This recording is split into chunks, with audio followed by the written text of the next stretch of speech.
உலகம் சில நேரம் எப்படி தேவனுக்கு முரண்பாடான விதத்தில் போகுது, தேவனுடைய வழிகளை ஏற்றுக்கொள்ளாமல் அதுக்கு முரண்பாடான ஒரு வழியில் போகுதுன்றதை நம்ம தெரிஞ்சுக்கணும். அப்படி போகிறது மட்டும் இல்லை, நம்மளையும் அந்த பக்கம் இழுக்க பார்க்குது.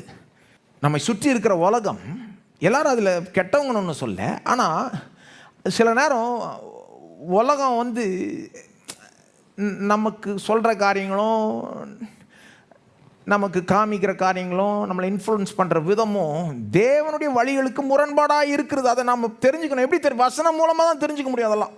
உதாரணத்துக்கு உலகத்தில் வாலிபர்கிட்ட நிறைய இந்த மாதிரி ஸ்லோகன் சொல்லுவாங்க.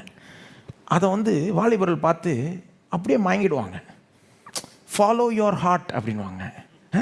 உனக்கு என்ன தோணுதோ செய். ஐயோ, சில நேரம் பாவம் செய்ய தோணுதுங்க, வேண்டாம்.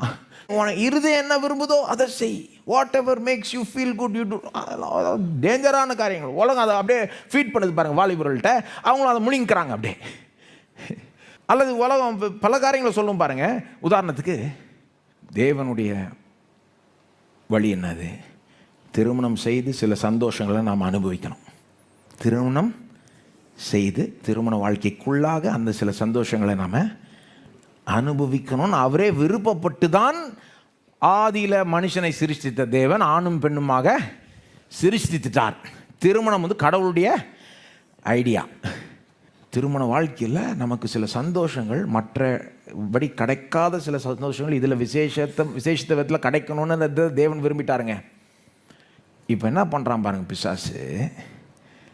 உலகம் பிசாசு டைரெக்டாக சோதிக்க மாட்டான், உலகத்தை வச்சு தான் சோதிக்கும். உலகத்தில் எப்படி பண்ணிட்டாங்கன்னா, திருமணத்துக்குள்ளே அதை அனுபவிக்கிறது அவ்வளோ ஒன்றும் சந்தோஷம் கிடையாது, அது போருன்ற மாதிரி காமிச்சிட்டாங்க. திருமண வாழ்க்கைக்கு முன்னால் அல்லது திருமணத்துக்கு வெளியே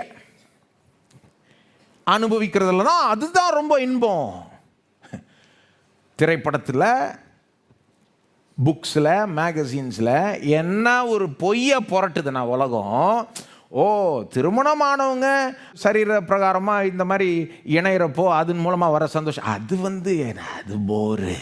திருமணத்துக்கு முன்னால் பண்ணுறது அது ரொம்ப இன்ட்ரெஸ்டிங், அது ரொம்ப. அல்லது உன் கணவன் உன் மனைவியை விட்டு வேற ஒருத்தரோட போய் அதை பண்ணுறது அது ரொம்ப பொய்யுங்க.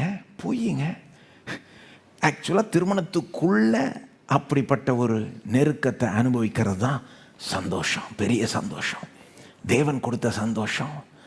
அவமானம் இல்லாமல் சந்தோஷத்தை நீங்கள் பெறணுன்றதை தேவன் விரும்பினார். பிசாசு என்ன பண்ணுறான், அப்படியே உலகத்தை இன்ஃப்ளூயன்ஸ் பண்ணி அவங்களும் அதில் மயங்கி